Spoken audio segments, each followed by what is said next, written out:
Good morning, guys. So on today's episode, first up, we're going into the office with the suited and booted boys. You're going to see behind the scenes footage of us working out what we're going to be putting on our Patreon, the famous Patreon that's going to be released in about 6 weeks. We're going to discuss it today. What are the parts that we're going to include and the videos that we're going to do for Patreon? That's the start of the day. The second part of this vlog is going to be me working out how much it costs on average to go to the 2026 World Cup. Let's go. Okay, let's go. Man, yesterday was a little bit difficult. It was basically, I had a thing come up in my head that I wanted to talk to my girlfriend about, and I didn't know if I wanted to bring it up with her because I wanted to be like, just deal with it myself, And I think this is quite interesting because we spoke about this very early on, me and my missus, and we had a very hard line on honesty. Everything must be honest. We must be honest with each other all the time. And sometimes, like, that's easy, especially when it's big things, but when it's small things, it's difficult when it becomes the small things. When there's a small thing going on, it's hard to know, should I deal with this myself or should I bring this up to her? And I know in some people's relationships, being honest about the big things is difficult as well. But in mine, it's more about the little things. Like, should I just deal with this and not even bring it up and just, get on with it? Or is this bothering me enough to bring it up with her? And I remember early on talking to one of my friends about relationships. He's been with his missus for 7 years. And he said that they have a rule of honesty. And even if it's the small things lead to big things. And even if there is a small thing that's going on in your head that you think doesn't involve the other person, it does involve the other person, because you're going to start treating them differently. You're going to start having resentment towards them. You're going to start expecting that they should be aware of your problem without you telling them about your problem. And then if they're not aware, then you're going to get even more frustrated and you're going to take it out on other things. It's going to cause other arguments. So anytime there is a problem in your own head, it's also their problem. So you need to talk to them about it so they can help you fix now your group problem, not your own problem, right? And so that's something that we've lived by for since the start of our relationship. As I said, we've only been together just under a year, but it's a learning. It's good. It's hard. I'm growing up, man. I'm growing up. And honesty, I've thought about honesty quite a bit. I've thought about honesty so much because if you know me, you would know that honesty is my number one value on my hierarchy of what I value out of human beings. It's honesty, right? And I've kind of, over the last few years, realized that there is some nuance to honesty. I used to think it's just brutally honest. Be honest with everyone all the time, no matter what, right? But then I realized there's certain circumstances where I'm actually being honest for myself. I'm not being honest for the other person. And if I'm being honest for myself, then it's actually selfish to be honest. If it's not relevant to the other person, it's not necessary to tell the other person, then now I'm actually being a bad person by being honest with them.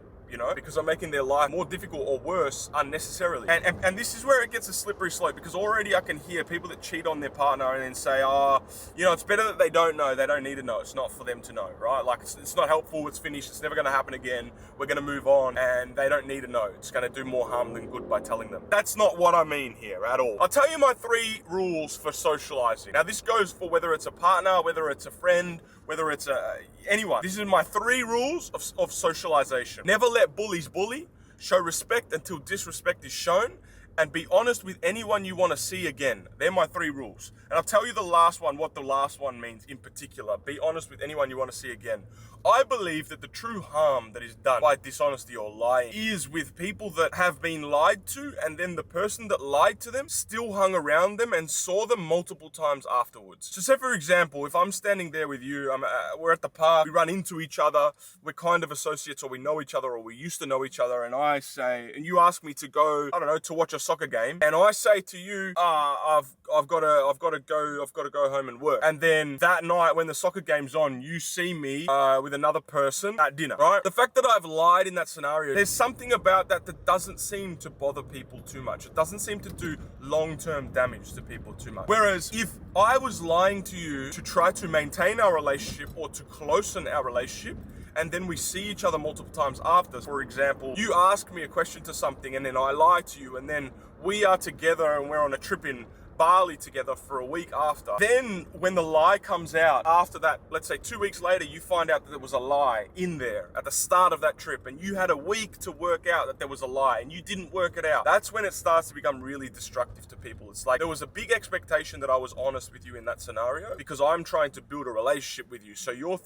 trying to work out, how vulnerable am I as an individual? And by the fact that someone has lied to you and then you've been around them every single day, or multiple days, you've had so many opportunities to work out that they're lying, and you've smiled with them, you've laughed with them, you've had these joint experiences together, and you still haven't worked out that they're lying. That is really damaging. That's where it becomes damaging, because now you're going to think every single time you're with another person or you have a deep relationship with another person, you're going to think like, am I again not picking up that they have lied to me? Because I've been in this situation before where I was around someone so often and they had lied to me and I didn't pick up on it. And that's where trust issues start to come in. You start to really destroy people's lives by lying to them, you know? It's repeated seeing the person after you've lied to them. If I lie to you to get you away from and you find out about that, it's not a big deal. And the reason I say this is because there was one situation where I was dating this girl and I hadn't done anything wrong. I really had not done anything wrong. But the honesty, if I was going to be brutally honest with her, it was going to hurt her feelings in a way that was completely unnecessary. And for me to hurt her feelings in that scenario would purely be a moral situation of me trying to keep my moral standards of honesty, when actually it's completely unnecessary for her to need to know this, and it's just irrelevant to her life. It doesn't help her life in any way. It doesn't make her trust people anymore. It doesn't make her feel more positive about humanity or her outlook on life. It doesn't help anything for her in her life. She's also probably in that scenario not really even expecting that I'm honest with her. If I'm telling her I don't want to see her anymore, it doesn't really matter what the reason is, particularly if it's something that's like she can't change. Like maybe if it was something she can change and then we can work on it and then I want to see her again and we'll try to work on it, fair enough. But if it's something like, it's just completely irrelevant sometimes. So that's my stance on honesty. I'm a very, very honest person, but it's very hard because as I've grown older, I've realized that's not as simple as just being honest all the time to every single person. Sometimes there's situations where if you're being honest just for yourself, I believe that starts to be harmful, and it starts to be so egotistical, so narcissistic, that you're so obsessed with being such a good person that now you're hurting people unnecessarily. And I think that's where the nuance comes in with honesty. Shut the fuck up, bitch. I just got to the office.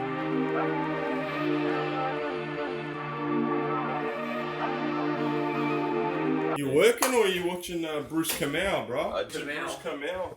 At the same time. Alright. Happened this morning. What's happened this morning? Went to bed at 2 a.m. Won at Soccer Fives. Damn. I had a celebratory feed afterwards. Shut the fuck up, bitch. We're gonna check out the local cafe. Also, Jerome has Crocs on. FFV. Crocs, give us your healthy breakfast. Guys, I promise I'm really healthy. B, because I'm half asleep, and a sausage roll with dead horse. You guys know what dead horse is? What's that? Sauce. And I know I'm sort of throwing you under the bus here. But talk about Patreon, by the way. Yeah, first Patreon ep would be really good if you did what we planned. Yeah, we can do that. But I kind of want to, like I said... Or you want to do that publicly? Publicly. Alright. Yeah. Or we can do it and then release it publicly.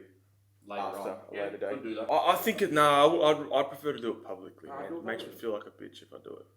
Yeah, alright, do it publicly. Mind you, I feel a little bit sick doing that type of shit, but then also I don't give a fuck at the same time. It doesn't always have to be juicy gossip, because then we just look like dickheads. We look like TMZ. But we need to start strong. Because I'm compartmentalising in my head. Like, what videos are there when they arrive? Are we doing an extra pod a week? Yeah, we are too. How about this? The 20th person? The 20th person to say to us, well, that's exactly right. I was just gonna say, you just read my mind. Do you have any leftover vouchers from or anywhere? So we just done, it's 1:30 now. Now we're heading to the bank. So we've been here since 10, working since 10. Now we're going to the bank as a group. I'm obviously not going to vlog that part, but the next time you see me is going to be at the computer and we're going to do the research together to see how much it costs to go to the next World Cup. Alright, man, I'm finally home. That bank took a long time. Now we're here. I want to find out how much is it going to cost us in Australia to go to the World Cup. I'm gonna get this whiteboard out. Cool, man. We'll get the figures up in a second. Just give me a second, mate. With me these days, before I do absolutely anything, the first point of call is ChatGPT. Okay, so the question I have asked ChatGPT is, what are the things that I will need to pay for to go to the World Cup in 2026 listed in bullet points? So we have flights and transport, return flight from Australia to North America, domestic flights between host cities in the US, for example, massive cost apparently, airport transfers, Uber train shuttles, local local transports, subways, buses, ride shares, etc. Accommodation, match tickets, official FIFA match tickets. Group stage is the cheapest, obviously, and then we've got knockouts, round of 16, quarterfinals, semis, and then final, much more expensive for those higher end tickets. Ticket resale premiums if we're buying last minute, but we're not doing that. Then we got visas and the entries, and then travel insurance, highly recommended in places like that. And then daily expenses, food and drinks, merch and extras. We don't need any of that because we're going on a budget. Phone and connectivity, international roaming, maybe SIM plans, portable Wi-Fi, local SIMs. Do we need that? Probably not. We'll just use Wi-Fi. Fun and experiences, fan zone access, local attractions, tours, nightlife, day trips. No. What I will do is I will get all this like fun experiences, like day-to-day costs, unexpected costs, all that, and I'll bundle that into miscellaneous, but the rest will be, I'm going to actually search up plane tickets, accommodation, and the match day tickets. Oh God, it's so hot. Okay, so to do a low estimate, flights and accommodation, if we book it now, okay, so June 9th is the day we will arrive. Departing after the group stage concludes, which ends on June 27th. So this experience that I'm talking about, you're going to miss all the rest of the finals and everything like that, but you're just going to see the group stages. It says 1,600 to 2,200. I'm going to say 1,800 is a good return flight to Mexico City. From Sydney to Mexico City, $1,800. We'll write that down. Hold on a second. $1,800. My damn battery ran out. So now I'm going to search up a hotel for you. Bruh, some of these are straight up prisons, man. That is a bunk bed. That's a bunk bed, brother. In someone's like living room. And then that, bro, that's a single bed in someone's kitchen, bro. So you could stay single bed in someone's kitchen for $1,500. And that's just for real, bro. That's a real price. We're starting to get a bit nicer, but the price is also going up. All right, so if we're balling on a budget, man, look, I'm not going to put you in someone's kitchen, single bed in someone's kitchen, but let's go for, I think 1,500 is probably the mark, man. You're still, look, man, this ain't first class, bruh, but you're at the World Cup and you're in Mexico. So $1,500 you're looking at. I'm going to write this down as well for your stay. And that gives you 20 nights, by the way. So then we got the food, daily budget, recommended daily spend $30 to $40. I think $50 a day is a good mark. In Mexico City, probably going to be someone that's going to have a couple drinks. You might want to buy some food at the stadiums. I'm going to say $50 minimum, bro. And I'm terrible at math. 50 times 20, that's $1,000 on food. Oh, and that includes Ubers and transport as well, because we've got $5 per day on Ubers and transport. So call it $50 a day. Bro, this is getting expensive, man. We're at $4,300 and we haven't even done the actual tickets for the games yet. Alright, so what is this? It's saying category 4 seats. So these are for locals only, so you actually can't even get them. You have to go category 1 to 3 if you're an Australian person. So in Australian dollars, you are looking at, for all 3 group matches, an approximate spend of 700 Aussie dollars. Now, I'm going to add in some travel insurance costs because surely you're going to get travel insurance if you go into the World Cup. $200 on top of that. So now, let's be honest. If you're going to do an overseas trip, there's always going to be miscellaneous costs, meaning like things that you don't expect to pay for that you end up having to pay for. So I'm going to add an extra $400. And I think that's pretty reasonable. Okay, let's see if you can see that. So welcome to the Mahazi school. So we have these prices I think are pretty reasonable.